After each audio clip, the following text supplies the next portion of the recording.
What's up, guys? Definitely still trying to recover, but I'm gonna do it still. Hopefully it don't sound like total crap.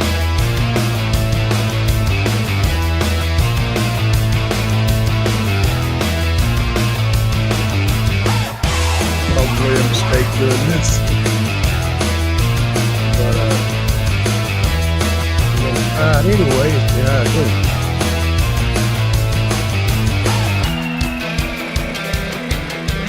Caraudioenthusiasts in the house. Bobby's in the house, and Bobby B is in the house.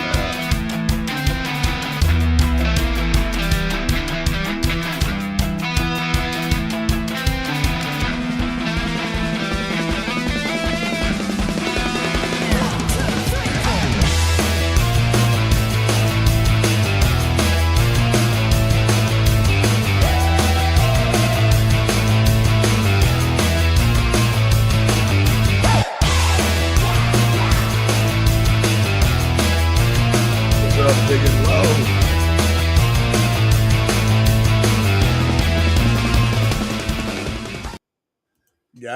Guys, man. I'm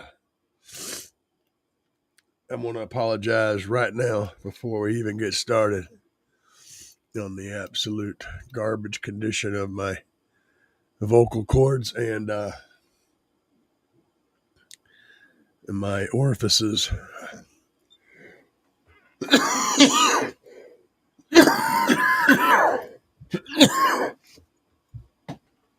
Give me just a minute, man.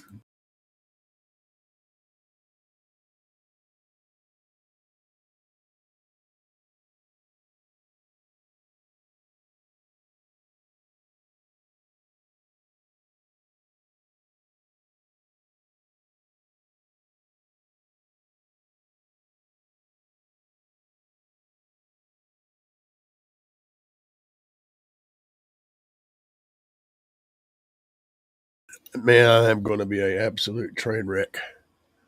So, y'all bear with me on this show. Like I said, I'm like far from up for this,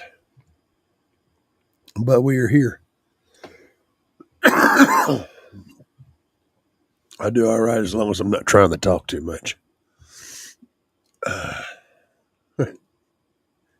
Yeah, that's kind of a problem, right? Let's see. Got car audio obsessed.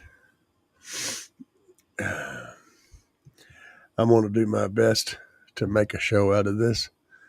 Again, when I start trying to talk, it gets me started coughing. So, Dominion X Entertainment, what's up? Stu, the crud has landed. Yeah, I went. Me and my wife both went to the doctor this morning, and we had tests done, make sure we didn't have any COVIDs, and then it was COVID free. But we're on antibiotics and some more stuff. So, yeah, both of us have similar problems. I think it's the same. I think it's some kind of contracted, contracted thing we got from somebody. So I slept today. I come in and passed out from the doctor's office, and I woke up and it was like 7 o'clock. I just want to get to feeling better, but I seen they're talking about the new news of the new kicker XS series. It's a full blown low note playing windy slapper.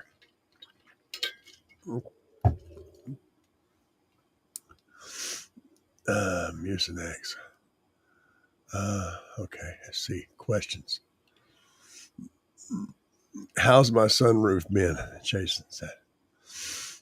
Yeah, y'all are going to have to carry me through this. I can't.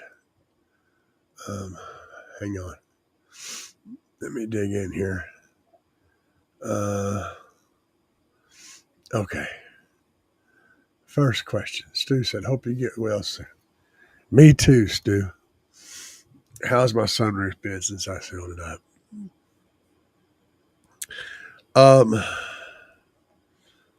If I'm sitting out in the rain for a long time, I get a little drip of water coming through the front there. It's not really an issue. It's like it takes a long exposure to get up like 2 or 3 drops of water. So as far as the water coming in, and I can see where it's happening, and I can fix that. I just haven't because I haven't needed to. But as far as leaking out from the inside, I'm sure it leaks some. But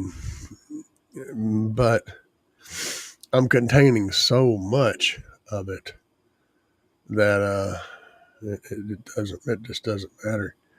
It definitely doesn't make any noise up in the roof, and I've got a pretty good hold on that sunroof. I mean, could it be better? Yeah, it could. Everything could be better. There could be no sunroof. There could be a solid wood roof that runs from front to back that's like 4 inches thick. But none of that's the case. So we work with what we have, and it's surprisingly good. So yeah, Stu said prescription Mucinex works wonders, like crack for your head. Yeah, I should do that. Even the doctor wanted us to get some damn Mucinex. He gave us I don't know, same stuff, and I didn't have the cash to go do that this morning. Our insurance doesn't cover that stuff, so guess I could have, but I wasn't. My brain was not participating in the thought process. I was just existing, and kind of like where I'm at pretty much right now. So there's that. Let's see here. Soup and tea. Jason, if you're about to seal up yours, I'm going to make some suggestions, and if you want to do it, probably a better way is it's going to leak if you don't, and the mechanism won't hold up. What you might consider doing is what I kind of wished I'd have done, and I may end up doing eventually. It's a lot of work though, and it's taking all that stuff out of there, taking the mechanism out, taking all of it out, making a big flat roof with a hole in it. And you could always have a piece welded in there, but that's kind of outside what I'm talking about. And taking your glass,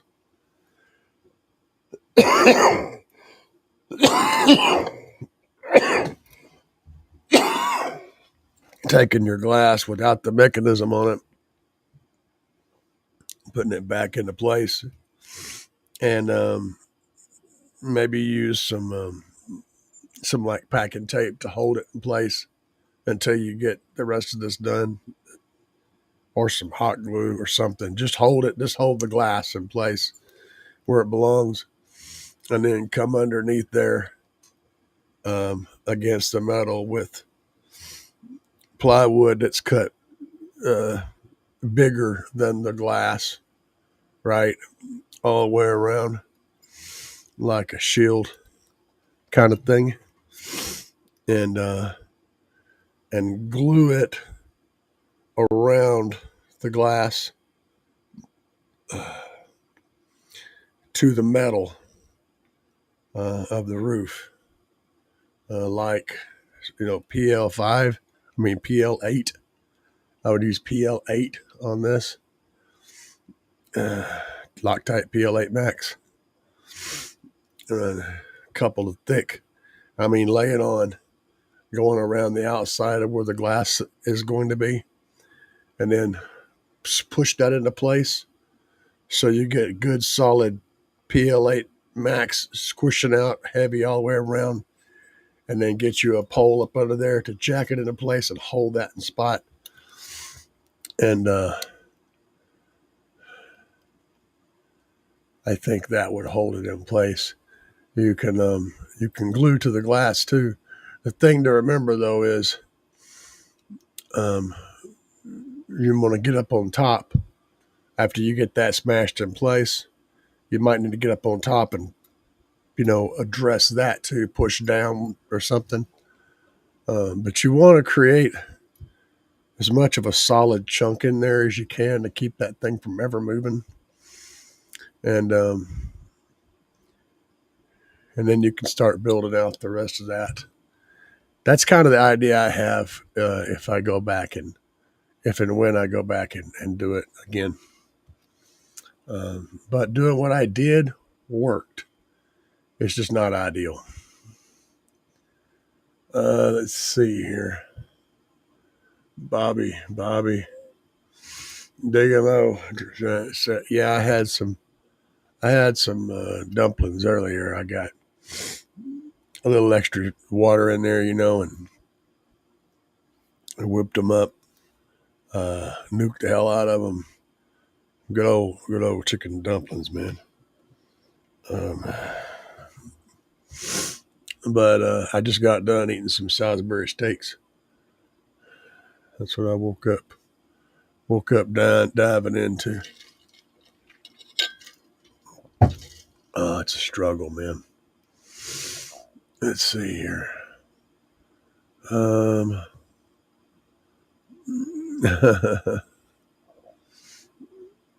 The good old corn whiskey, he says. Yeah, I suppose. I don't really drink anymore. Got the dual alternator set up, ordered for the Silverado build yesterday. 400 amp each. They claim 14.8 max volts. Hope they're right. Don't want to be at 15 plus. Yeah, that's kind of a thing, man. You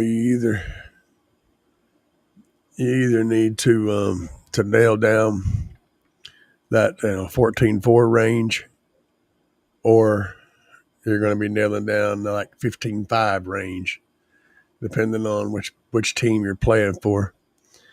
But it's always sketch whenever you're hitting 15 because you're too low for 16s and you're too high for the 12 volt stuff. Yeah. And it is what it is. Let's see here. I hope that works out too. Let's see. W said,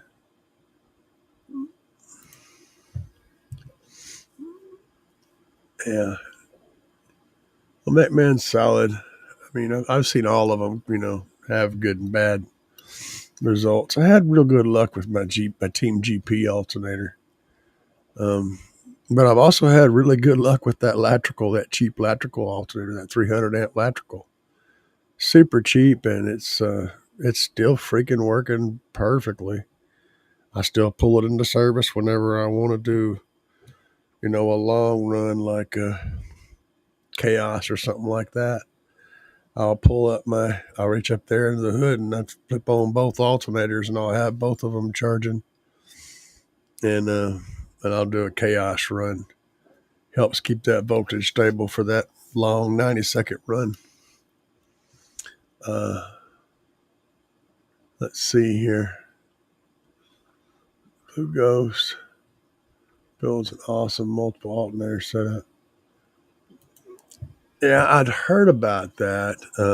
I ended up buying my bracket through GP, the dual alt bracket, and it come. I don't remember the price now, but it came with a belt, with the resized belt and the two alt bracket, and it was about the same price as the stuff I was finding on Amazon that did not come with the belt. And nice, thick, heavy duty metal with good bearings and all that stuff, And it's been flawless for like, what, 3, 4 years now. So, and you guys know how much my stuff gets beat on. I got tons of videos of what I do and I go ham, I go ham. And this illness was hitting me like Thursday, Friday, and then Saturday I did a show and I was messed up. And Sunday I come in and I did a live show for you guys on Sunday, and y'all know how bad I was messed up then. Um, and here it is, what, Tuesday night, and it's still kicking my butt. There's a lot of setup for the guys that do CB mobile key downs. Oh yeah, yeah. I've heard about those. I had never really got into it, but most of you guys probably already know that, but someone in here may not. Good deal. I like the small guy. W said, doesn't the battery determine charge and float? The battery, yes. Yeah, the battery's willingness to accept what's its maximum intake voltage is important in deciding how much charging voltage to use. But that doesn't mean that your alternator can't charge over that. It just means that you should not let it charge over that.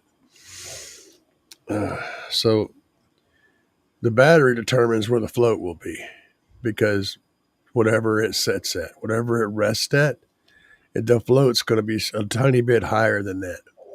So like if it's AGM and it rests at like 12.5, it may float at like 12.7, 12.8. And what that means is when you start pulling power out of that system, when the voltage drops to the point to where it hits that floating voltage, that 12.7, whatever, that's when it's going to actually start to contribute, that you're going to start pulling power from the battery, not just the alternator. And then whenever you get down to the actual resting voltage, that's when they're going to start pulling most of the power from the battery. So if you're charging at, say, 14.5 volts and your battery rests at 12.6, you're going to be pulling pretty much off the alternator almost entirely until you get to the battery's resting voltage, which is why if you've got like a 300 amp alternator and you got a 10,000 watt amplifier, you're going to be pulling way more power out of that amplifier than that alternator can provide, right? So your voltage will be sitting there at like 14 point whatever, and you're like, okay, I'm good to go. And you crank the system up, and then it get a little bit crank, and it's all fine. It's still holding in 14s. And then you give it a good more twist on the knob, and all of a sudden that voltage drops down to that 12.6 mark. Well, that's because you just started pulling more current than the alternator can provide. And from that point on, the voltage has to drop to get to the battery's resting voltage before the battery can actually continue the process of helping. And that's where AGM sucks, is because that resting voltage is so down there, so low. It's not that the AGM chemistry necessarily sucks. It's that the resting voltage is bad. the lower your voltage is, the more amperage you have to pull for the same amount of watts.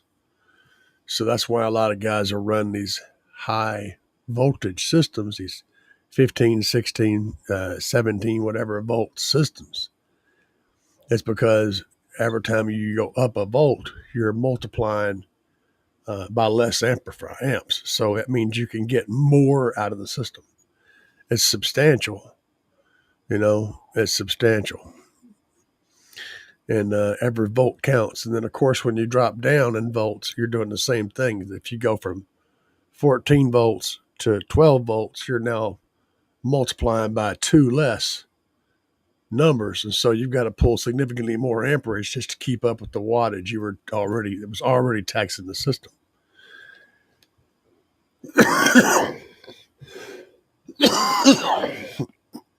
So having a higher storage resting voltage means that you can stay out of that trouble zone better. And overall, it's better. The only real problem with running a high voltage is that sometimes your vehicle's electrical systems don't like it. And you have to use specific styles of batteries just to ride that train. Which is why I prefer to stick in the middle ground. And I'm running LiPo 4, which is a higher voltage, but it's still inside the window of what the stock electrical system can handle. I prefer that setup, kind of the middle of the road. So there's lots of different directions you can go, but the main thing is, in order to really play ball with that higher voltage, you have to have batteries that rest at higher voltages. And that way you can those batteries will contribute whenever you're taxing the system. I know that was confusing, but there you go. Stu said, only 400 amp I've ever done was a JS. If I remember correctly, it was the Navigator built a couple years ago. It ran 15.2 volt to start up. Yeah, that runs into issues. What's up, Dutchman? Good evening. Basehead Cook's in the house, man. Oh, it's all good. We're just hanging out, man. I'm not on point, man. I'm just struggling to keep my head out of the water right now. I wasn't planning on going live.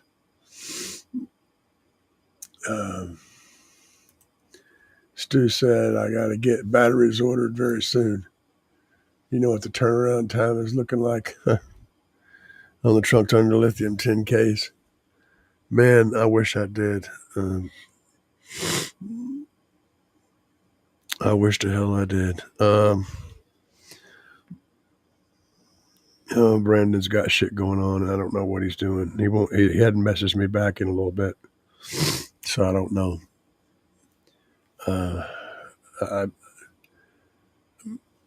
And I'm kind of leaving me hanging here because a lot of people have questions and I can't get answers. And I know it's just because he's just busy and he hadn't checked messages, but for him, it's like, well, I'm going to stick to work doing this and doing what I'm needing to be done. And I'm not going to worry about the little stuff. I get that. It's nothing until you realize that, you need to keep that connection strong.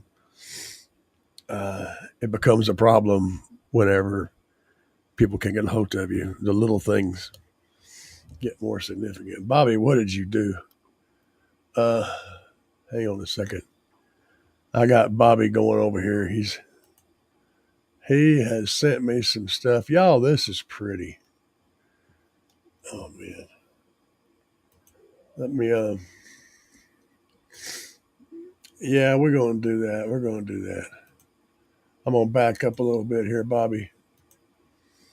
I want to show y'all some stuff. We don't need to look at that. I want to show y'all some stuff, and hopefully we don't screw up the audio.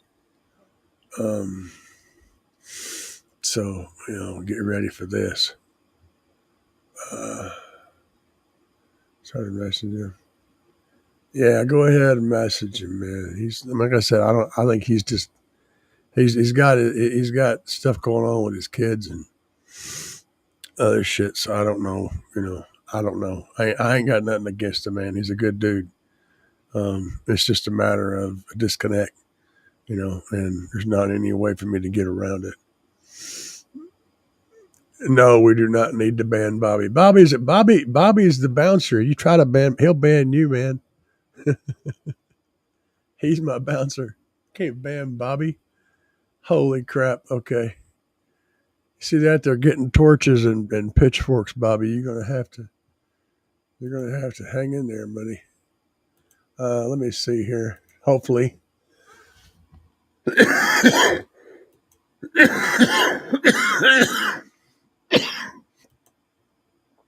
um,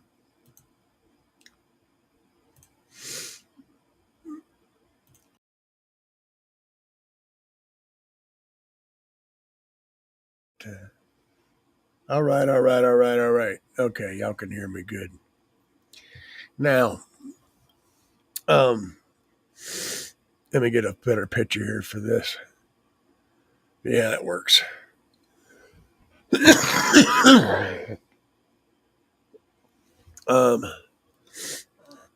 Oh, damn it. Give me a second. Um, uh, yeah. Yes. All right. I need a break. Y'all look at that for a minute.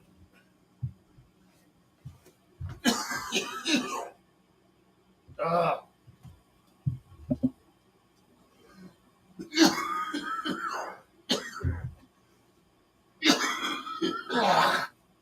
oh, man. Uh,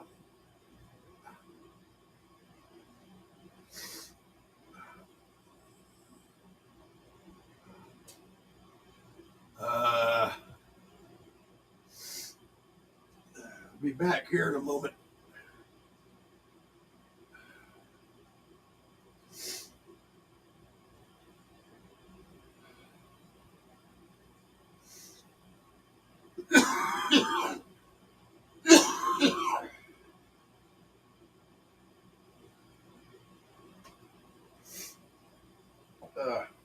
Yeah, we can get that anyway. Stupid wall. Uh,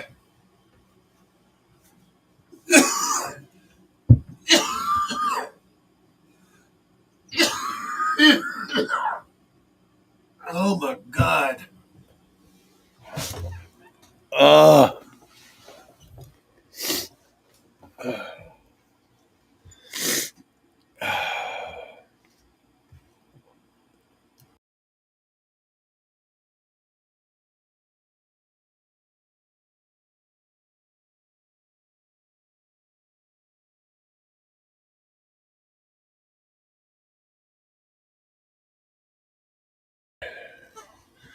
all right, maybe this will work. Maybe. Let's see. All right. My gosh. And Bobby, guys, he is doing amazing work. Let's see if I can get the chat thingamajigger. Rob, we'll get back to your questions over there in a second. Bobby sent me pics. Yes. See if any has. Okay. All right, we'll be on that now.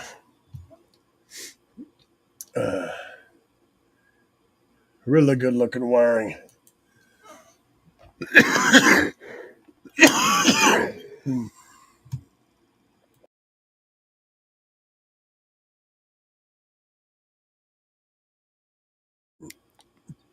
He's been over there hanging out in the Clean Wire Club. He's probably got him a Dean ruler.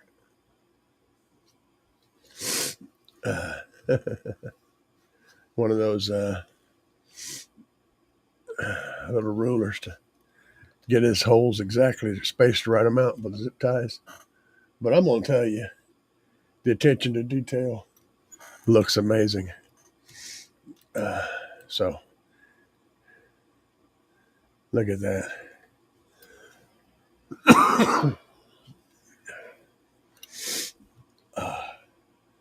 Oh, speaking of which, I've got something coming. I've got a company sending me some tools. And I haven't seen anybody using these, so you guys that are managing to stick around with all of my chaos tonight, you're going to really want to see these tools that I'm getting in. You're going to get a kick out of them. All right.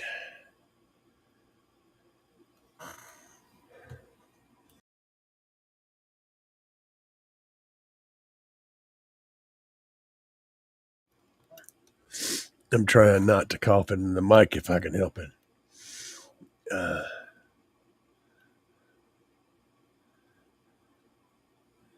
was using the CB supply. Yeah.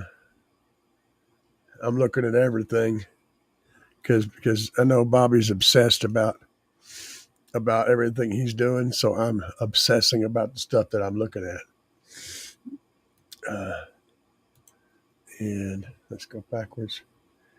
I think that's if I had to guess, I'd think that thing is a sequencer there. Let's keep going this direction. So,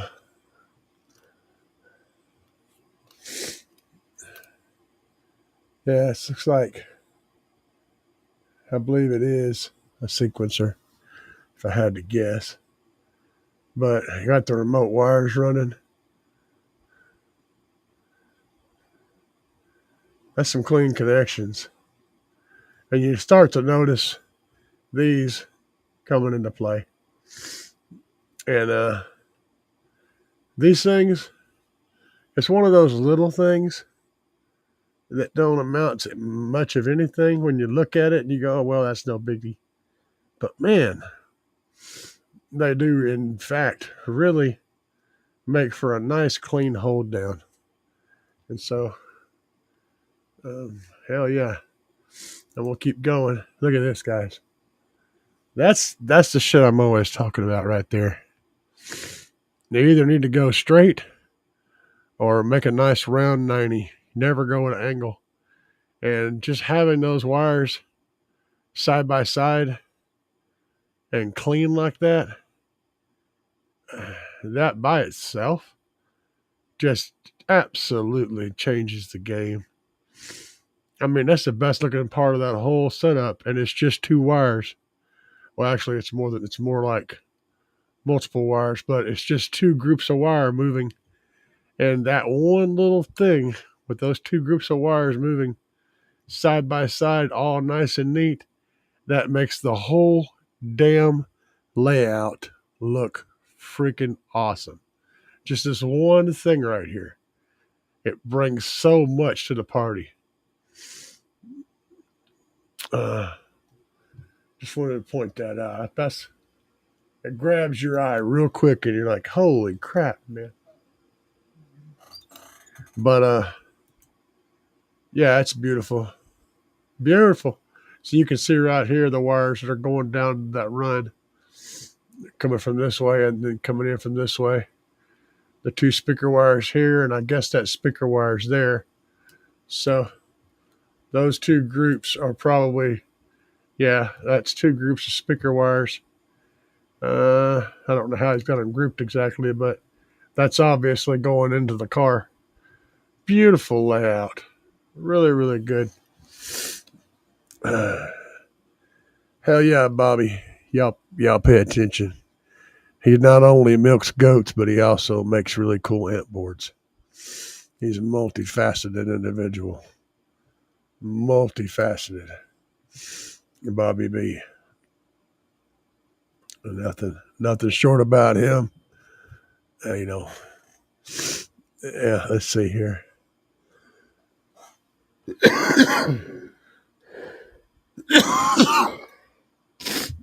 Oh man. Let's see. Most probably already know. Yeah. Okay. 400 amps. I'm looking through here. Batteries soon. Do you know what the turnaround? Nope, we don't. Rob, I have 2 alternators. The truck, the other. I have 2 alternaters. One for the truck, the other for my skid. Yeah, I've got a setup like that in my Tahoe, but they're both in the same voltage range. I could switch it over, but it would require a whole bunch of new purchases and, money and stuff. I have 2 alternators, yeah. Stu said, Facebook. Yeah.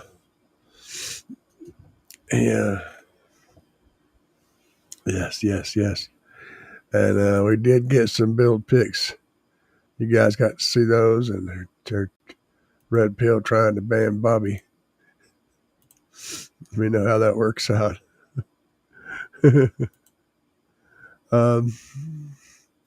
Stu said, I'm going to get Bobby to wire up my amp rack. I know, right? Yeah.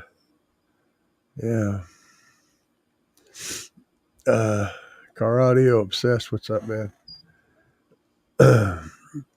I have no idea what the hell you're asking in that question or statement. But I'm, yep. Hang on.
Yeah, I keep getting that tickle, and it gets me to coughing, and I can't stop. Let's see here.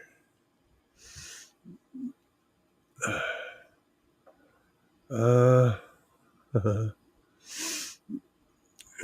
got hot tea.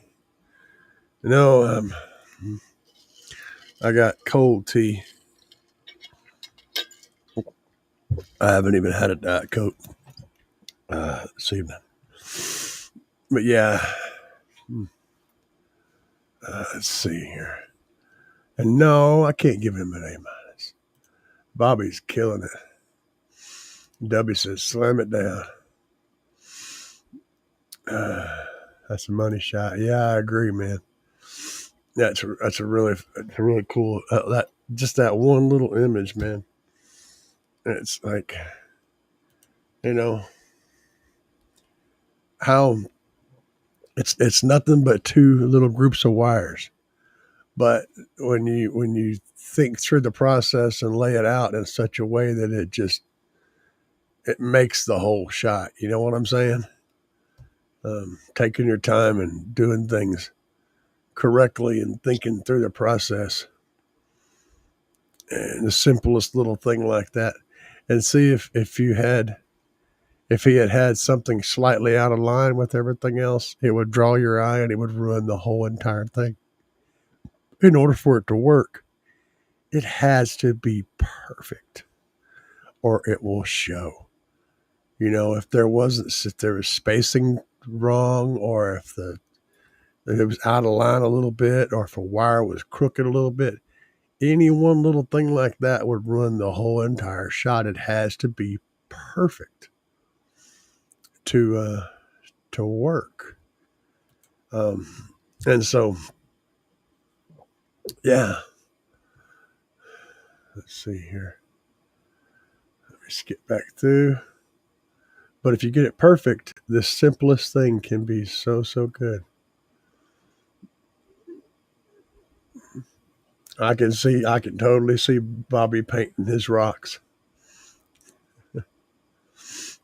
What does SRU do? You? When he's painting rocks? I don't know. He paints cigarettes. What? I haven't even had a cigarette today. Like, you guys are going to think that's crazy, but yeah, I just can't. I'm getting through the day. You know what I'm saying? Don't judge. Just getting through the day. Yeah, I did that. What, your trachea is tuned too?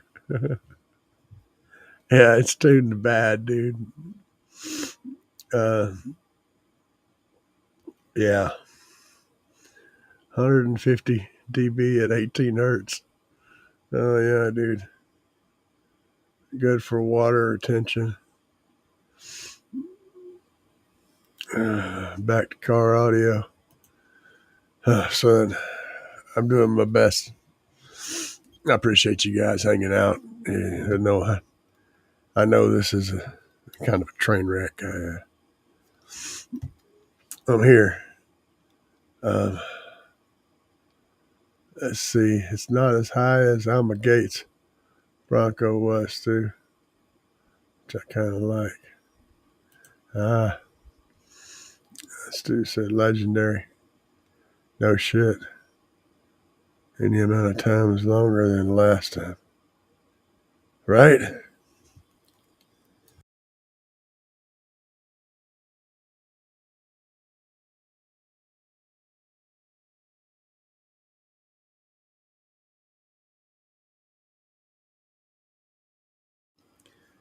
I'm going to see if I can play something. I don't think it'll come through though. I had a couple of tracks that I've been working on. I can do stuff that where I don't have to talk. This one's pretty messed up. I'm gonna put it over here on this side. That's the plan anyway.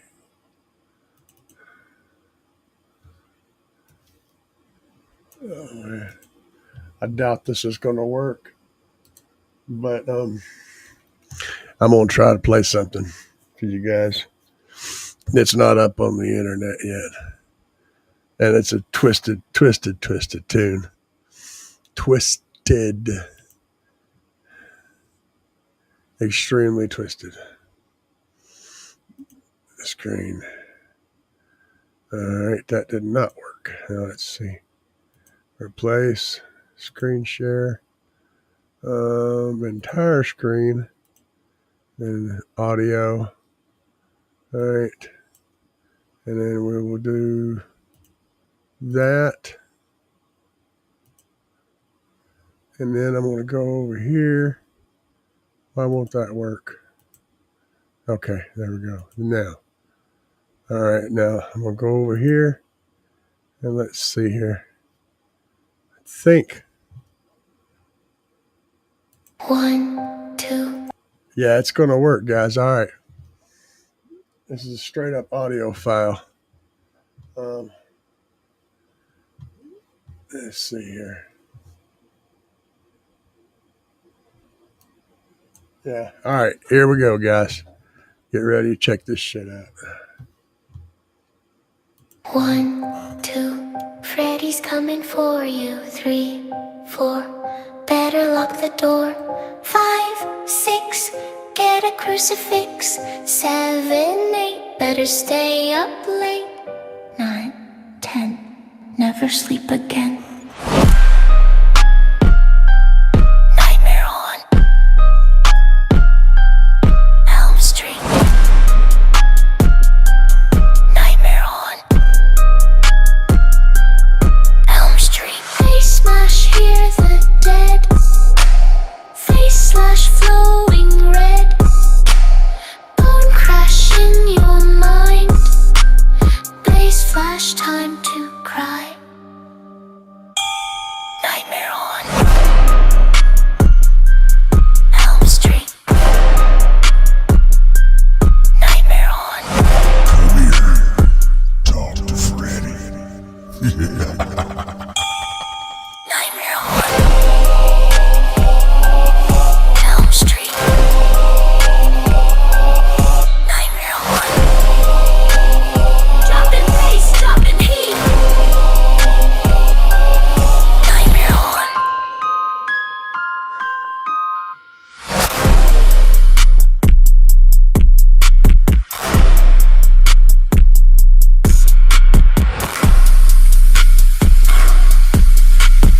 1, 2, Freddy's coming for you. 3, 4, better lock the door. 5, 6, get a crucifix. 7, 8, better stay up late. 9, 10, never sleep again.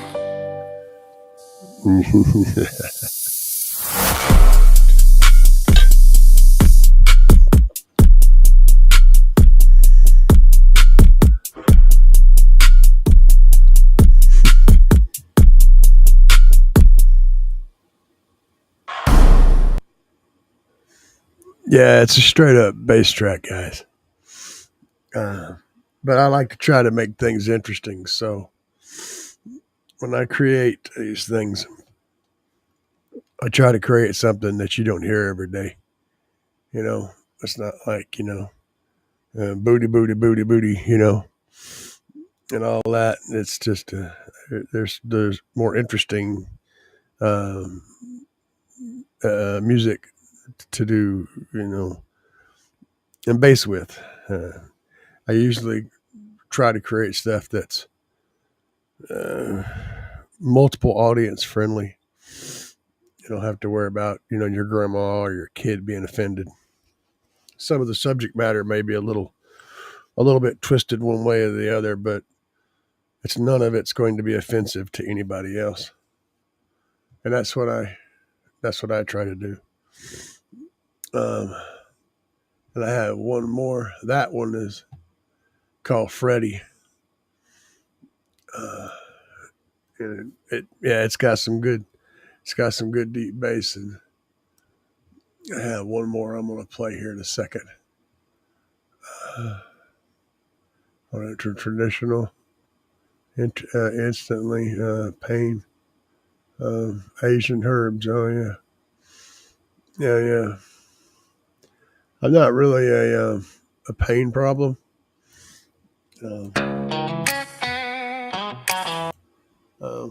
But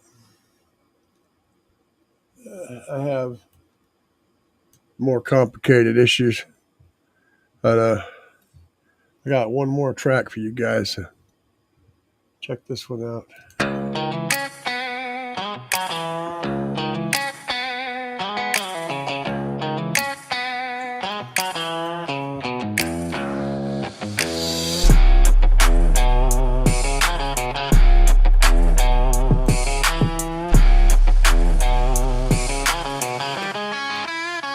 Just punched the clock, pulled off the yard. Got 79,000 on the cash scale card, full tank of fuel. Sun's going down, got the hammer mashed, heading out of town. I'll run all night, come on and light. I'll be on the dock, waiting my green light. In a few more hours, break will be done, but I won't see sleep till I do the next run. The electric alarm, dispatch watchdog.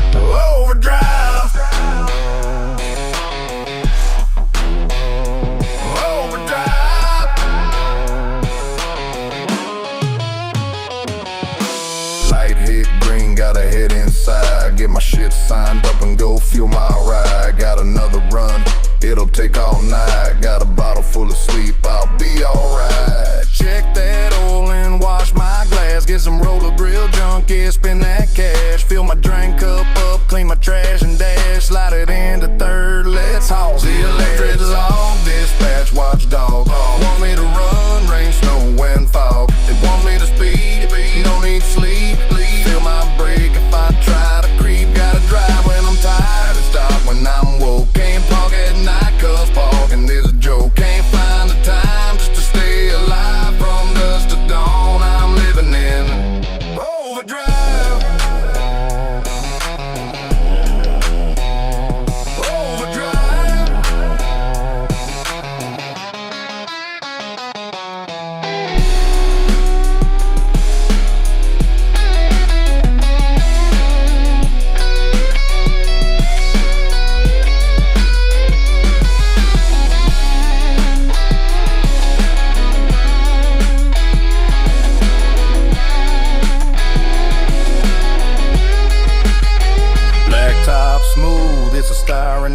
One of those runs where shit feels right. If you wonder why we live this life, well, beside the cash is just these nights. Something about the road makes the brain feel free. Tearing up the highway feels so free. No boss around, just talking jive and living the life, trucking in overdrive.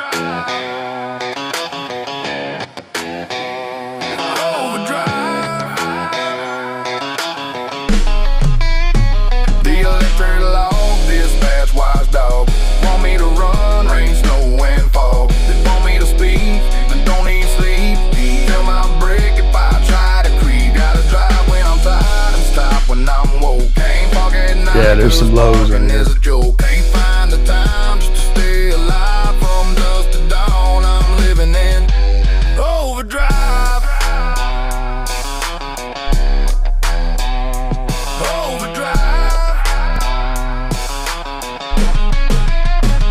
That got when I'm tired, stop when I'm woke. Can't park at night cause parking is a joke. Can't find the time just to stay alive. From dusk to dawn.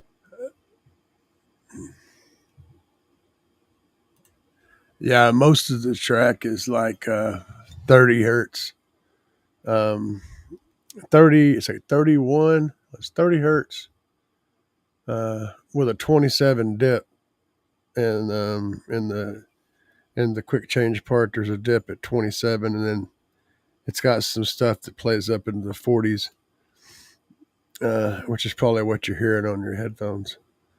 There's a couple of hits. There's like 40, 48 and 42, I think. I had the whole bass line I constructed piece by piece. Oh yeah, the Sunset, the Ghetto, yeah, that's a good track, man. It's got some pretty nasty lows in it too. It's got the 26 and 27 hertz lows in it. The thing about that is it's like an A.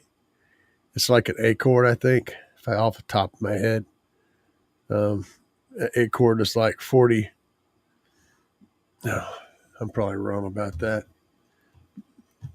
Let me look here. I don't like being wrong. So instead of me spilling out wrong stuff, I tend to back up my guesses with something that's concrete. So,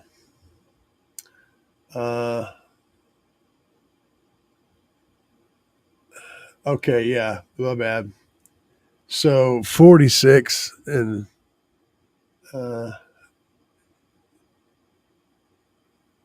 what I was thinking that was the A chord is 55 hertz, but it's also 27.5. So whenever I got something that needs to fall into an A, it either gets to be 27.5 or 55 hertz. 55 hertz is not a happy low sound.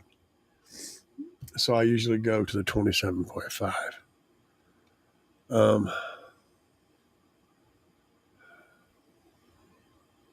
Let's see here. The Sennheisers. Oh, yeah. The Sennheisers. Hell yeah, dude. So it's giving the Sennheisers a workout. Well, we got to keep the dust off of them.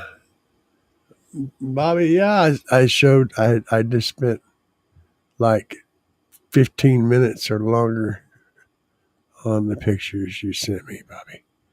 Bobby, wake up, Bobby.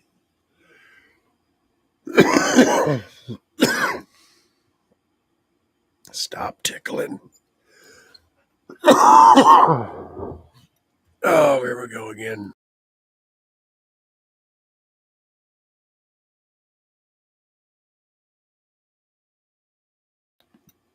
Some bitch.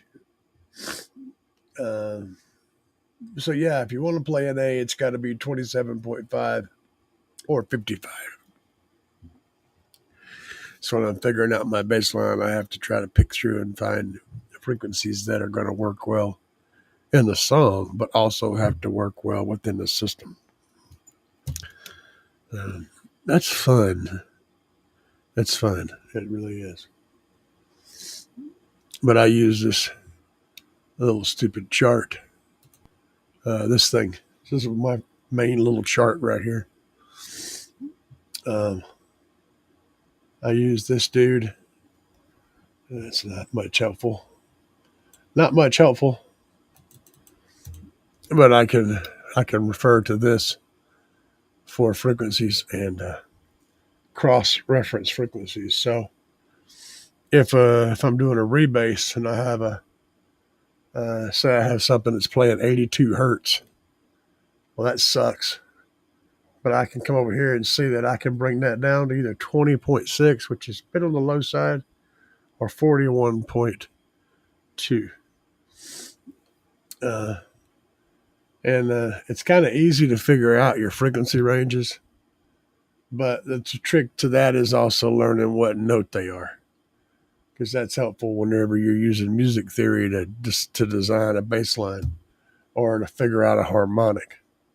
It's like if I don't want to play 41 or 20, I know that E major chord is E, G, and B, right? E, G, and B. So I can look at any note from E, G, which would be a 24.5 or a 49, or B, which would be a 30 hertz or a 31. So there's my note right there. So instead of playing this 82 hertz, I could play a 30.8 or a 31 hertz in its place and have a nice frequency that's in the goodness, and still jives with the melody. It's a whole lot to learn about. Music theory is a whole different animal. Yeah. And fortunately, it doesn't require that I talk to do it. Let's see here. Said, where's the link? These two tracks that I just played they're not even up on the internet yet, except for this live show. So they're just chilling right now. That Freddie song is going to be really good.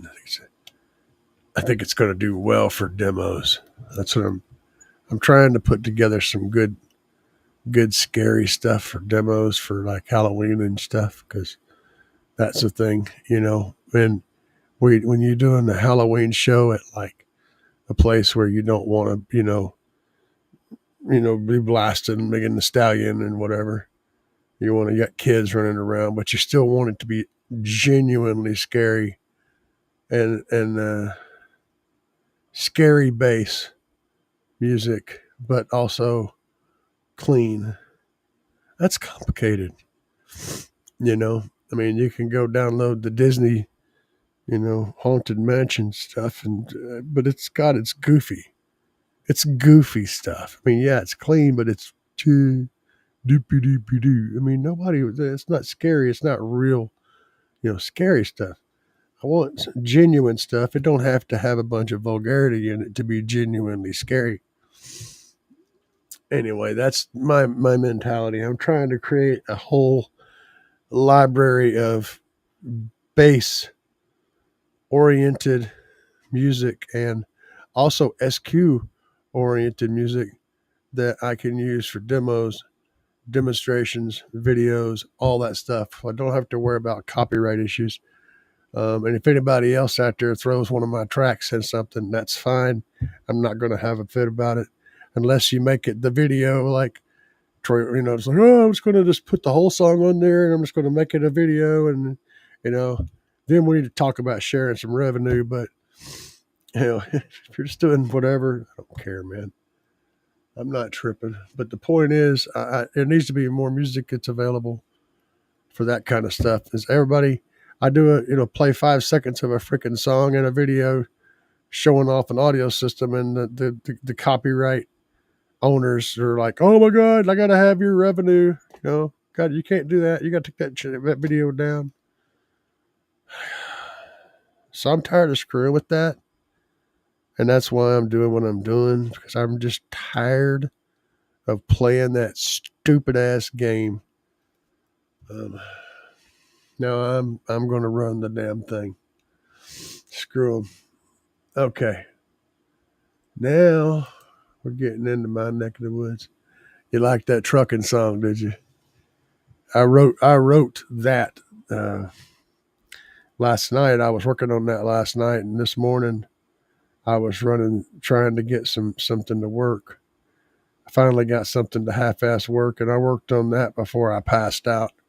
After I got back from the doctor this morning, I worked on that, and then I had it pretty much done, and I passed out, and I woke up and I was finishing it up while I was watching the Kicker show, and then I found out that Andy wasn't going live, and so I said, well, I'm not in any shape to go live either, but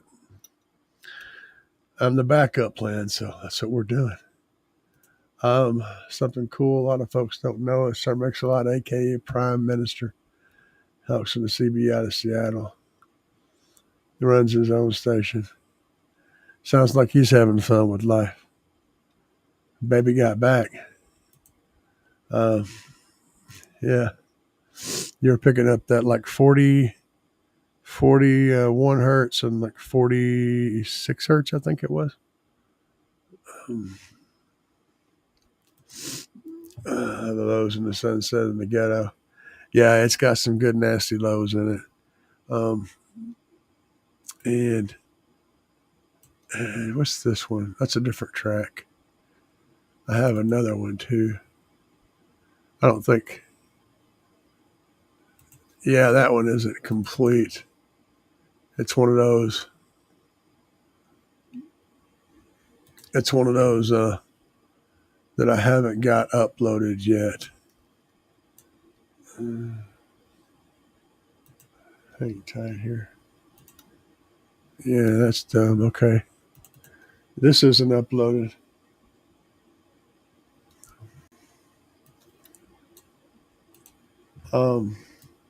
It's more of a radio-centered thing. It's got some good lows in it, but I don't have this rebase down into the dirt. So your headphones will be able to pick this up pretty good. But I'll play another little track.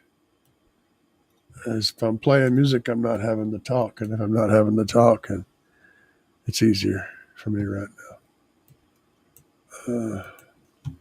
We'll do that. We'll do that shit. Let's jump over here. See if this is going to work.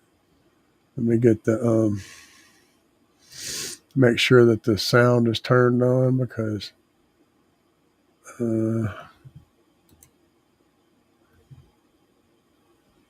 if you're asking yourself what teams. Yeah, this will work right here, guys. All right. Here you go. Nickelback is pretty scary. Hell yeah, dude. Check this one out right here. All right. If you're asking yourself what Team Savage Sounds can do for me, you're asking the wrong question. What you need to ask is, what can I do for this team?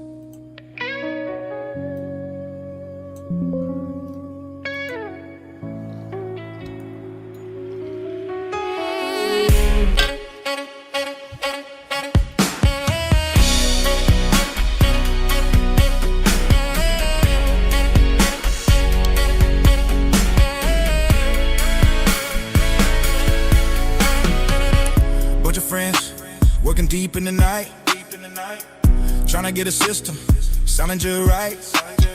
Putting in the hours in the cold and dark, or in the hot sun. Bass tune in at a park. It's all about a picture that's floating in your mind, and other crazy people that feel the same grind. We all get together, work as a team. Team savage sounds, yeah, bass on the scene. Drop it, drop it, drop it, drop it, drop it, drop it, drop it, drop it, drop it, drop it, drop it, drop it, drop it, drop it, drop it. Get low, get low. You see us at the bass meet, dropping that bass. We're out there giving demos all over the place, but the real work is happening after the meet. Helping our community when someone's in need. Someone fries a subwoofer, people pitch in. Someone needs an amp or a box slid in. We help each other as much as we can, not because we have to, just cause we can.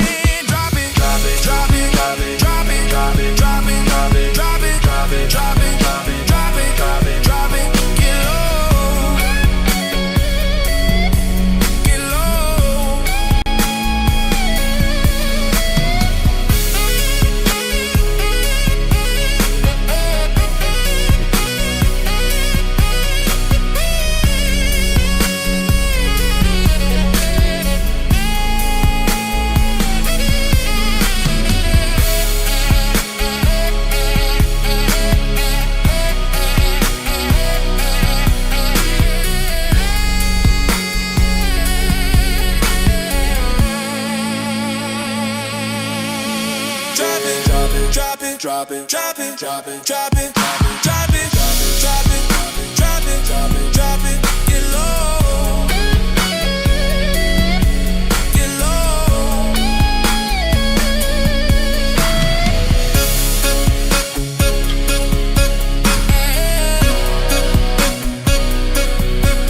it, drop it, drop it, drop it, drop it, drop it, drop it. Get low, get low. Drop it, drop it, drop it, drop it, drop it, drop it. Y'all like that?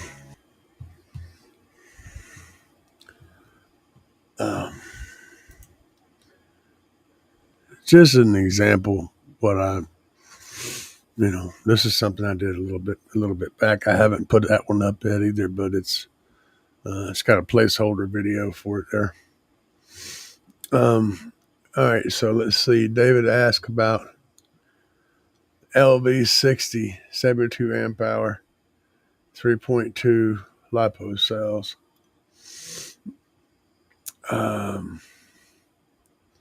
So I'm sure they're good cells.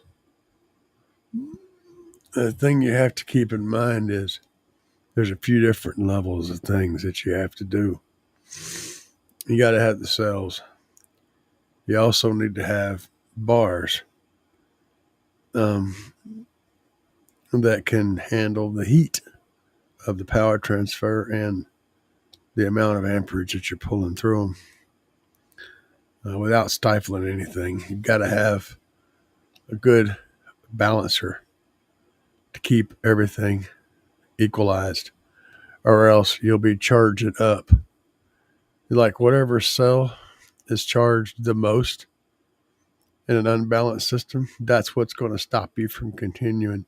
So like when you're charging, the voltage is going to come up to like whatever voltage, right? But that one cell that's hotter than the other cells is going to cause it to return higher voltage, but the whole bank, all the other cells, will be sitting at a lower voltage, and they won't actually have, it won't be full power.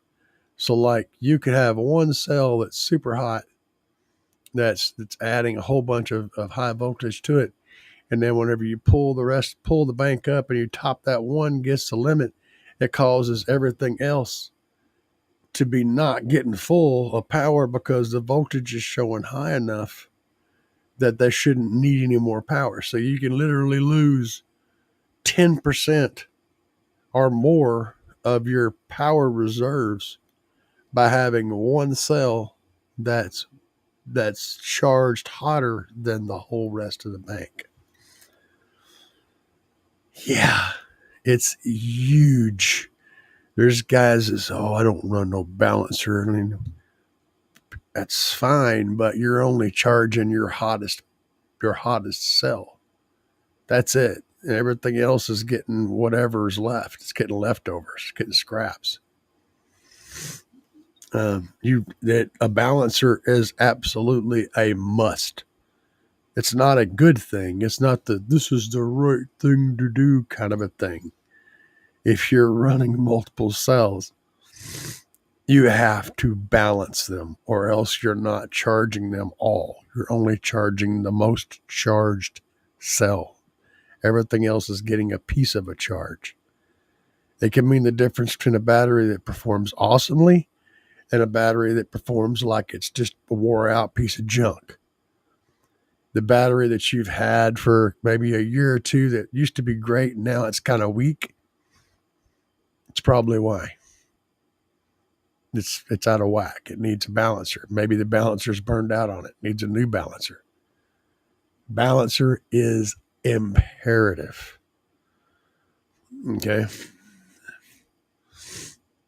Let's see here. Just need to express that. Stu said, I sent you some fail pics gathered from random vehicles have come into my shop. Oh, son.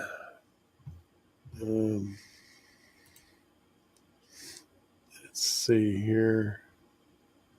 That's probably not the right thing to open over there because that's just going to be chaos. Let's see if we can get in here. And all right, Stuart, sir, we have. All right, I'm looking at things. We're going to look at it. We're just going to look at it. All right, y'all, I got to look at it with me. You got to look at it with me. I can't make it any bigger, so we're just going to have to look at it in that size. It looks to me like this got a little bit warm right here. And,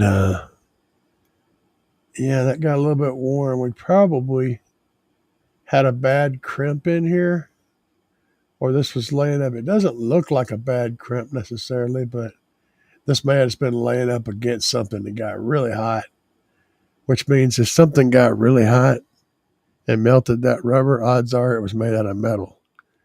And y'all know how that could go. But that is an interesting looking thing here. I'm not even sure what to make of that. We're going to skip on. Oh, there's a screw. That's not where we were going. Went the wrong direction. All right. We're down to we're doing grounds now. We're doing grounds. All right. Yeah. Okay. So I like that they had the sleeve. I just left it up there. Looks to me like they had a. Oh, wait a minute. This is the nefarious stranded wire under the washer treatment. I've seen worse, though, Stu. So, okay. So, at least the metal has been worked on some. It looks like there's less paint under here than there started out. And there's a washer. So I'm guessing that they ran the bushy wire down there and smashed it with the washer and then clamped it down. That's bad. It's really bad. But I have seen worse. At least there was an attempt made to do something. But yeah, I'm digging it. It's a good find. Okay, well, oh, what's going on here? What's going on here? Why does the camera operator have to be sideways? Can't freaking send me this stuff turned the right direction. Because now I'm getting all drunk trying to look at this. Uh, okay. I'm looking. This looks normal. I don't know what's going on right here. It looks like a line dryer, not a line driver, but a reducer, a line level reducer. And it's kind of some ghetto-y wire back here. Then you got your speaker wire here and here. Got your positive and ground and remote wire. I don't know. Okay, that's going over there. This is going this direction. That one's going that direction. That looks like a really bad spot for that amplifier. I mean, there's a bolt right here that's looks like it's already had its way with the top of this amplifier. Same thing down here. But I mean, you know, if it fits, you must have quit, you know.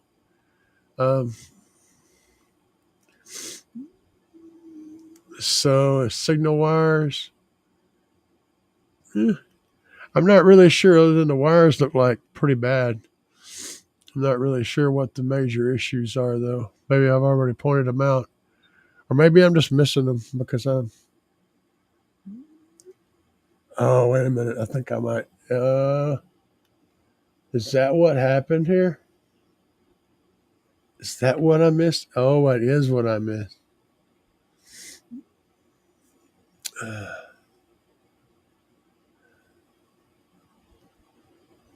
It looks like a line output or a line level converter right here. And I'm pretty sure that's what that is. And those wires going. So, yeah, they probably jumped in here and spliced off of the factory amp. I'm missing it. PVC pipe. I don't know. You guys are on top of it better than I am today.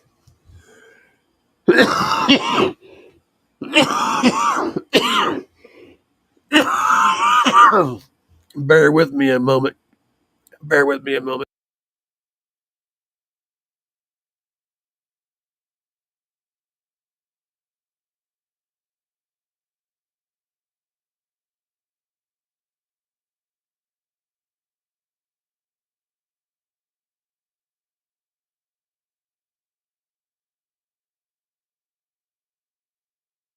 That was a rough one. All right. Sorry. Yeah, it's pretty messy. Let's move on. Oh, well, that's awesome. Sad thing is, I don't need to laugh. Laughing makes this worse.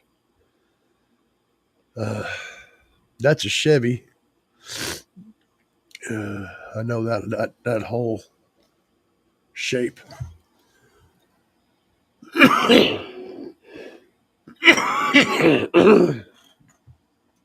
Yeah, I could have made a little plate there and put that tweeter in it. That would have been better. Oh, it's a little DS18 too. That's fun. All right. Oh, goodness. Let me see if I can figure out what's going on here. There's a lot. So, yeah, there's a lot. There's so much. There's like bad decision on top of bad decision on top of bad decision.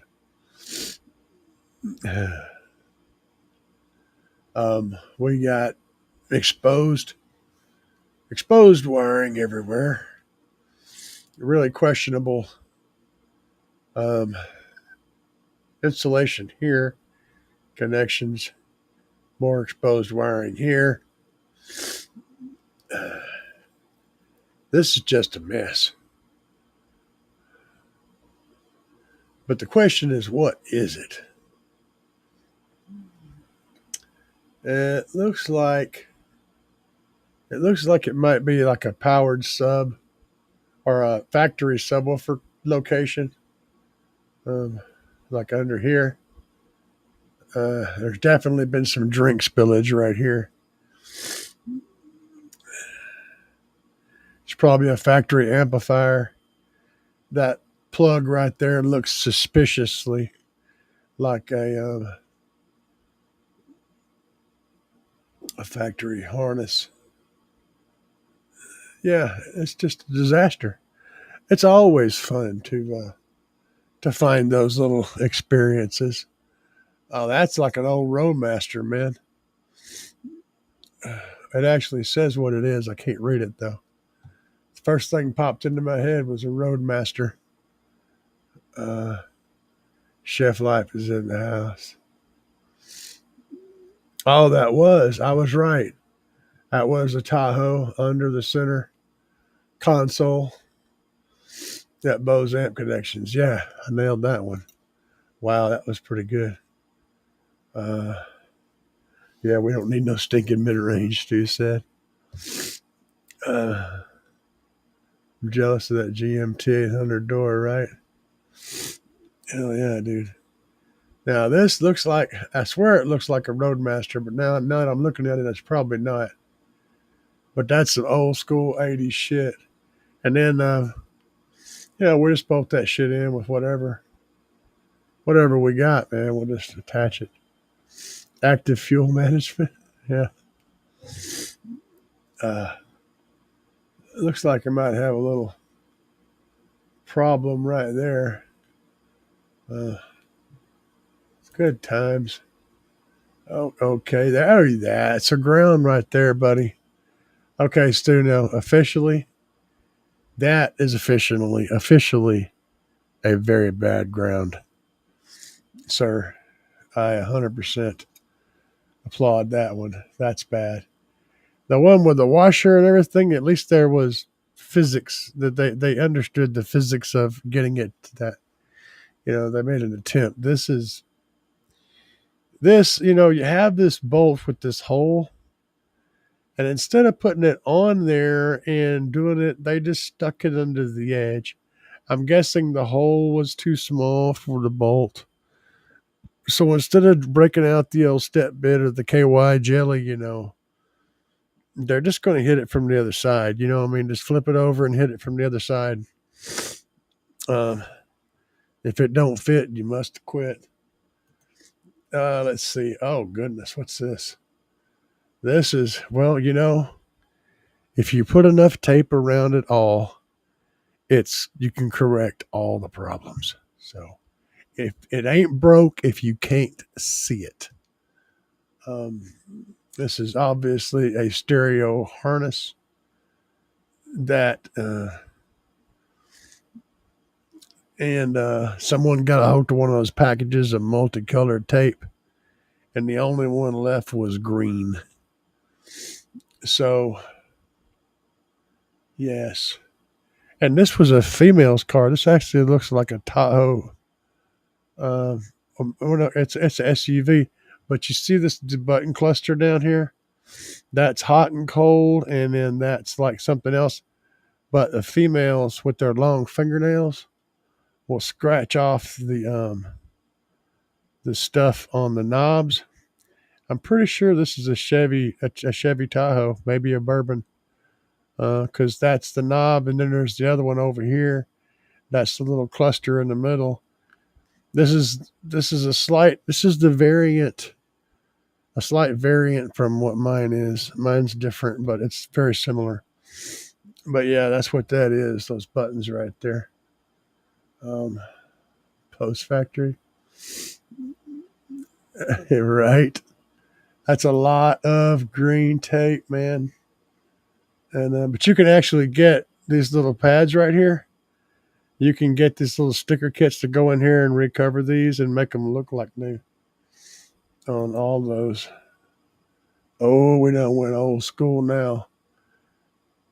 Uh, oh, it's a Soundstorm Labs amplifier, SSL, and SSL is cheap as hell, but for mids and highs, they're not terrible. I've used them before, back in the day, but it's not going to be an exceptionally good. I wouldn't want to run my mono subwoofer off of one. But yeah, I mean, this is how that's done right here. You just use the wire and you just shove it in there and do that, and then whenever the shit starts sparking and catching on fire, which this little connection right here wouldn't be that's definitely a ground, and so you're probably having problems blowing the fuse on this turn on wire with that, because I can see a little connection happening between that remote and that ground pile over there. And of course, this is the speaker wires, and I don't know where they're going, but we got the one just hanging out right there. And it looks like there's some fur up here. So, what's that? I'm all about looking into the rest of the picture, trying to find cool stuff hid down in there. Little secrets. Little secrets. Well, yeah, I want to bet this is all aluminum wire. Anybody want to take a guess on that one? All right. Pioneer truck box upside. Whoa, wait a minute. No, it's under the seat. I'm trying to get my orientation here. It's under the seat. That's supposed to go behind the seat. That's not good. Then the truck seats are just sitting on these poor little dudes. I mean, come on, man. That's terrible. It's a terrible way to treat those poor speakers. And then you got this action back here, which is that's the same picture from before. I think that's the same. Yep, I'm pretty sure, because there's that crazy wire sticking out there. So that's just a backed up. Oh my God. Yeah, did you shoot this, or did you actually make it better? Did you just take it out back and just shoot it? Just shoot it. Put it out of its misery. It is too far gone. I believe we've reached the end of this puddle of awesomeness. But thank you, Stu. That's some pretty good ones. There's plenty more, and I know I missed some of the cool stuff because I'm an idiot. Let's see here. Battery hookup, yeah. Freddie's song reminds me of Nightmare on Bay Street. No, I'll have to look that one up. JBL Endurance 4s are rocking on this jam. Hell yeah. Nickelback is pretty scary. Let's see here. Thank you. You guys are complimenting me on my track. Balance are good, but LiPo is safe. Generally correct. Need to balance. Balance. Yeah, you got to balance. We balance lipos and RC racing too. Keeps the internal resistance down on the cells, makes them perform. Yeah. And the thing about RC racing is you get to put your hands on the batteries every time you charge them and shit. So when things are a little screwy, you can sort it out. This stuff here, we put it in the vehicle and it might sit in there forever and not get touched, or get wrapped up into a bank and get stuffed away and not paid attention to. So it's a huge, balancers are huge. No, sir, he did not believe in cutting wires. You know, let's keep them long, baby. Let's just keep them long. We'll let them hang. Let them hang. I need those new songs. Um, when I have them uploaded, they'll be on my playlist on YouTube on my demo tracks. Once I get them uploaded, just spliced off a factory amp. I guess that's what he did. Jesus, without an interface. I don't remember where he tapped for signal. I'm reading through here. Let me catch up. We don't need no stinking mid range. Some missing some roof screws, yeah. All right, let's see here. SSLs for newbies and weirdos, yeah, hell yeah. Especially the option we have today, for real, man. Pretty sure I redid that entire install. I'm pretty sure you did.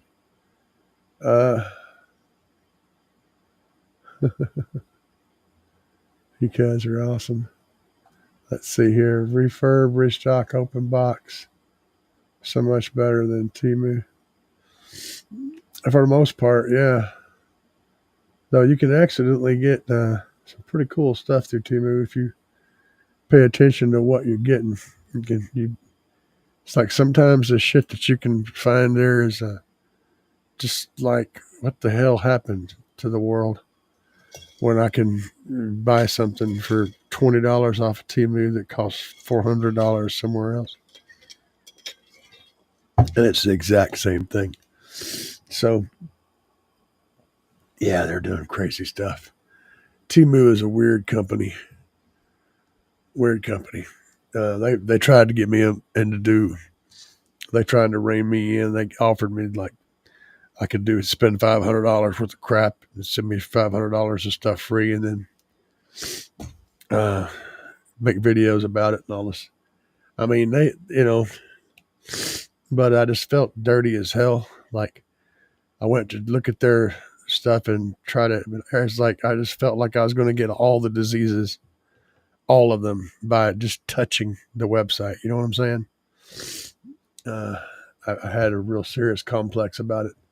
So I said, yeah, no, I'll pass on all this dirty, cancerous crack rock stuff that you're trying to pitch me. That's, yeah, pretty much. That's it. It's just my superstitious, mentality that kept me from doing that. Stu said, it's getting close to bedtime. Yeah, well, and then, that's the thing, bro.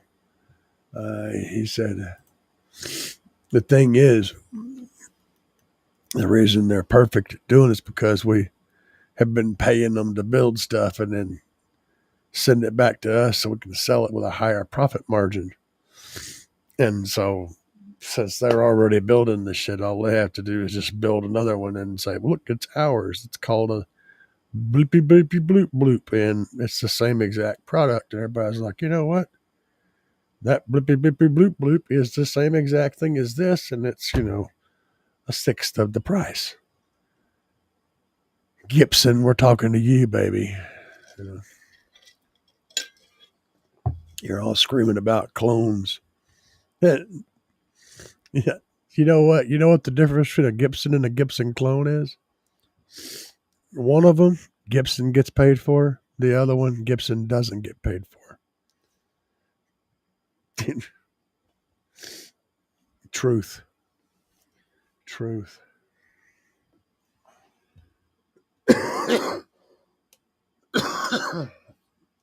I found it hilarious listening to people. Man, you can spot the difference between the real Gibson guitar and the clone Gibson guitar. Oh yeah, and the name. It's like most of the stuff they point out. This is the good shit right here, guys. Pretty much the way you. So look how the name is made, how the label looks, right? Look at the Gibson. The word it's a little bit skewed. It's a little bit, and look at how these numbers are printed on here. They don't talk about the actual construction of the freaking guitar. They don't say, well, look, this one's inferiorly put together because the joints are not the same or they don't talk about none of that because it's all that. It does that. They do it. They're telling you about how the freaking sticker ain't the same. Like 90% of what they're telling you to look for is stuff in the sticker. The labeling, the logo. And that's sad as shit, dude. When you can go and order a freaking fake Gibson Les Paul that essentially looks identical and has all the same characteristics and get it for a couple $100 and it look exactly in every way like the real thing that's $4,000, $2,000, $3,000. So they can't say, well, it cost us this much to make them, so we have to sell them for a higher price. No, it doesn't. It does not. I have an imitation here that does exactly the same thing, and I got it for $150. How can you tell me that your sticker, your special sticker, changes that cost thousands of dollars to put on? Because that's the only difference. It's a sad, sad, sad situation. Now I'm going to get off my horse. Yanka. Yeah, Yanka. That's it. David said, that's it. Has a $2,000 Gibson GC. I seen its clone. Where did they get Jerry Wood? Yep. Man, it is what it is, brother. We probably sent that over there too. Hell yeah. You guys know about how the Japanese got started in making motorcycles, didn't you? So, I'll tell you all that story. Yeah, because you know what? It's story freaking time. So after the Japanese came over here and screwed up Christmas for Hawaii, left a whole bunch of memorials out there in the bay, and really pissed off a bunch of crazy people here in the United States. We decided to send them a few gifts and pretty much leveled the entire city of Hiroshima and Nagasaki, which was rude because, I mean, it's just rude. Well, some of the American companies afterwards, we weren't pissed off at the Japanese people. We were pissed off at their military, their leaders. Well, the people kind of got caught in the middle of that, and they needed to rebuild, and their economy was basically completely crushed.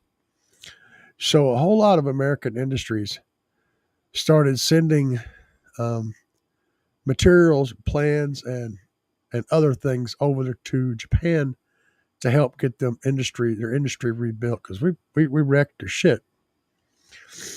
Well, one of the things that happened was Harley Davidson sent lots of motorcycle parts and motorcycle schematics and plans on how to build motorcycles. And they were like, oh, okay, cool. So the very first Japanese motorcycles were essentially Harley Davidsons. Parts, everything. They just assembled them there and spit them out. Well, the Japanese looked at that and, these are cool and everything, but they suck. We could do this way better, So they just started engineering them bound to the nuts and bolts and actually building, good shit. And then you had the different motorcycles that you saw come out that were like dead ringers for Harley bikes, right? I mean, dead ringers. Like you slap a Harley logo on it, and it was a freaking Harley.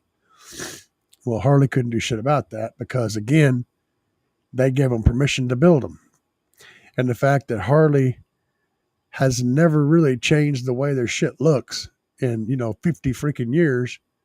It's still building the same basic bike. Then they're still building the same model that Japan has the right to build. So they can't go, oh, well, you're doing this new thing now that looks like ours also. No, because Harley hadn't changed. They don't understand that people die and new people are born, and the new people don't give a shit about what those people, they want to do something different. Harley doesn't understand that, which is why the company is dying. But, we could go on and on about all this crazy stuff. This is a car audio channel. I am what I am, man. They took our jobs. Yeah.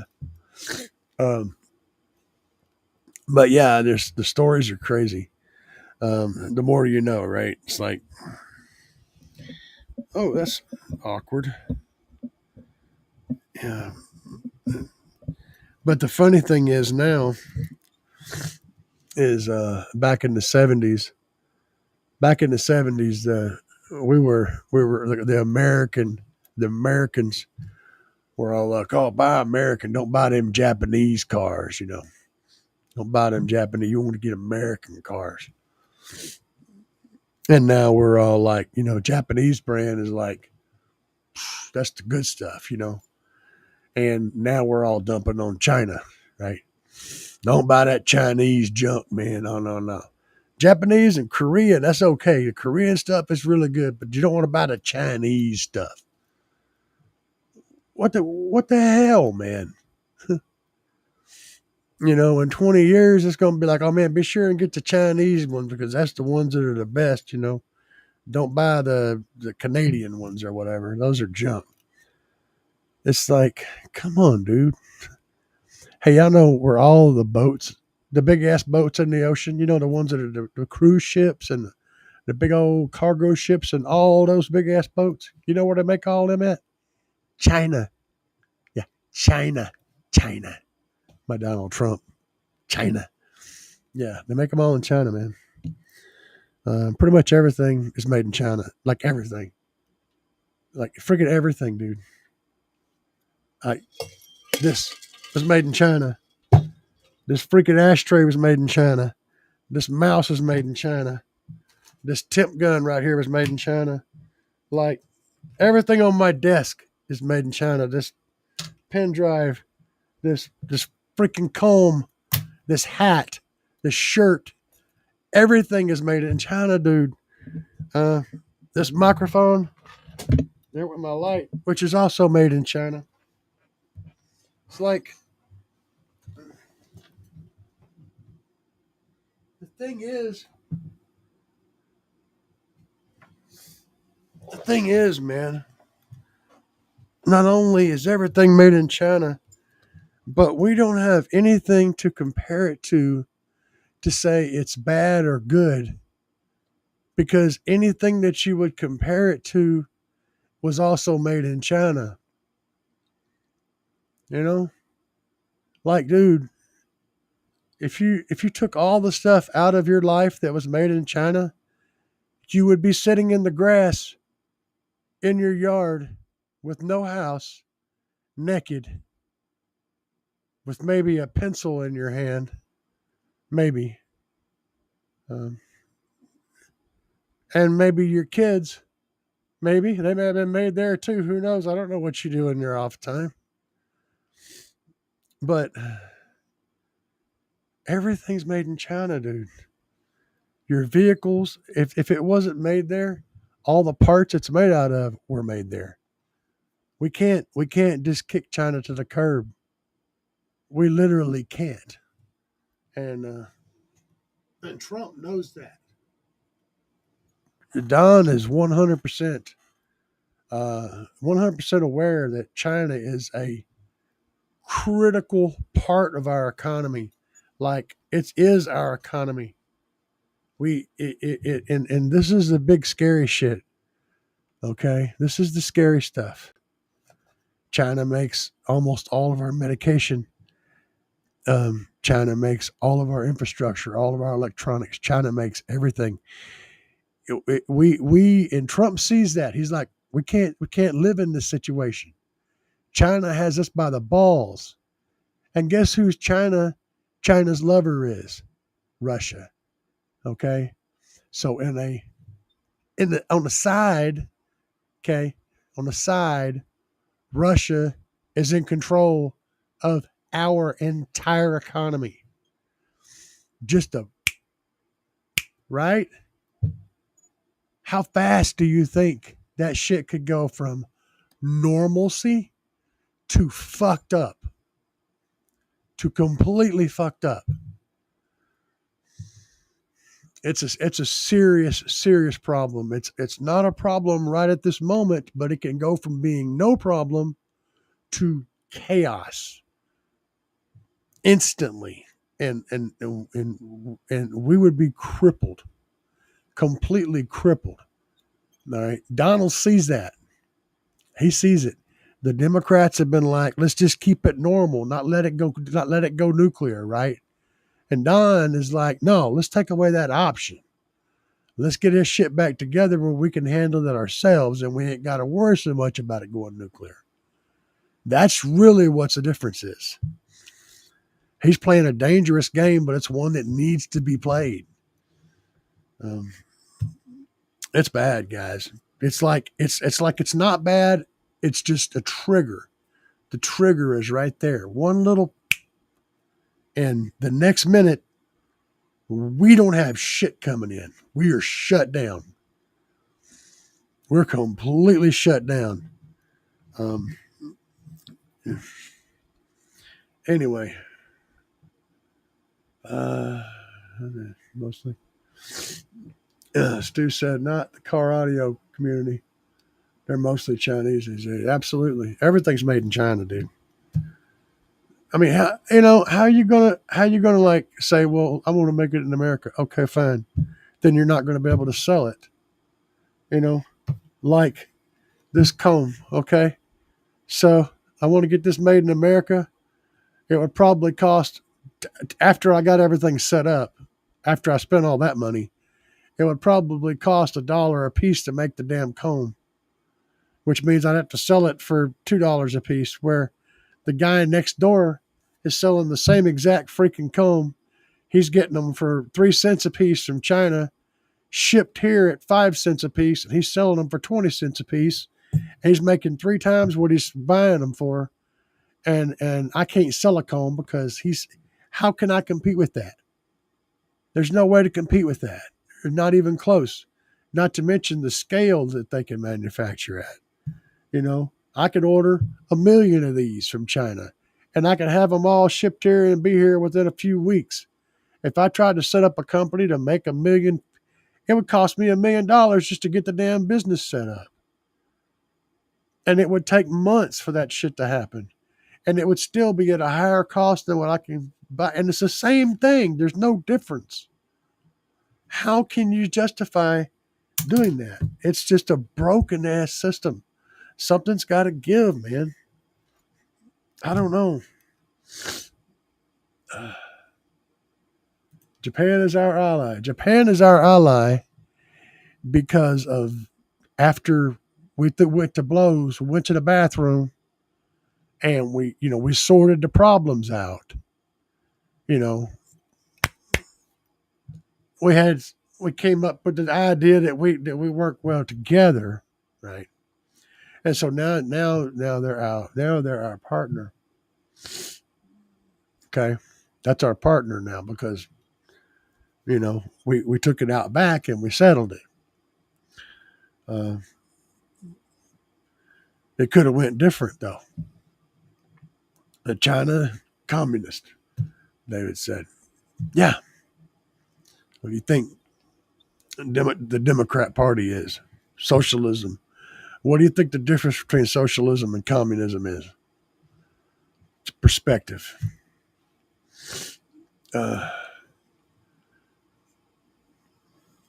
Stu said, with only an old linear power. Yeah. Well, yeah. Stu said was, I think you gave me that damn cough, right? Yeah, no shit, dude. Oh, it's hideous. Yeah, everything here is from China. Food, restaurants, broccoli, shrimp, everything. Yeah, every damn thing. Completely and instantly. Here in Northern California, Sac Valley, rice. Oh, 80%. Yeah. Yeah, we do make most of the rice that in the world. That's the one thing we have going for us that gives us a little bit of a way to fight back is the fact that we produce most of the food.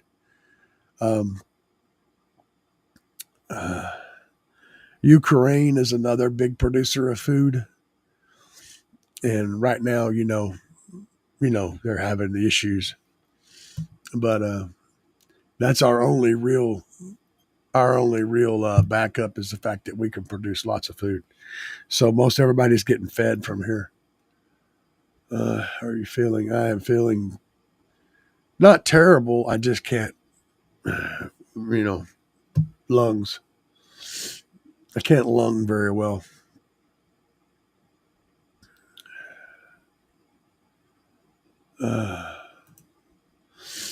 Get that off your chest. Yeah, no, it's still there. I'm fighting it, but it'll give me some time. America, legal gangsters, yeah. Oh no, Stu. Stu said I gotta call it. I appreciate you, Stu. You guys are fun. I'd love to hang out with y'all some more tonight. But I gotta shut it off too.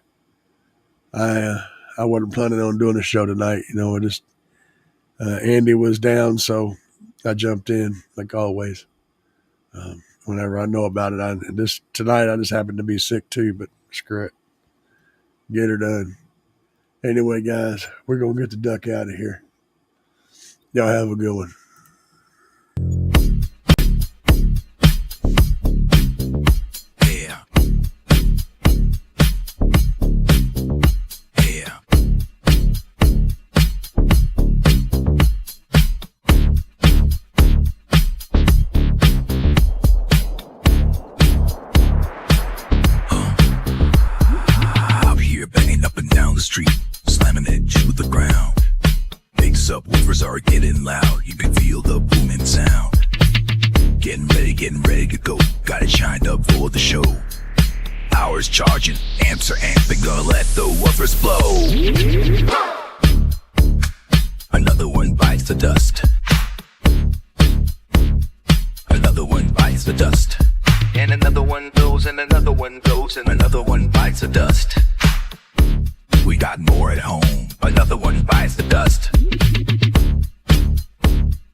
Is in the air.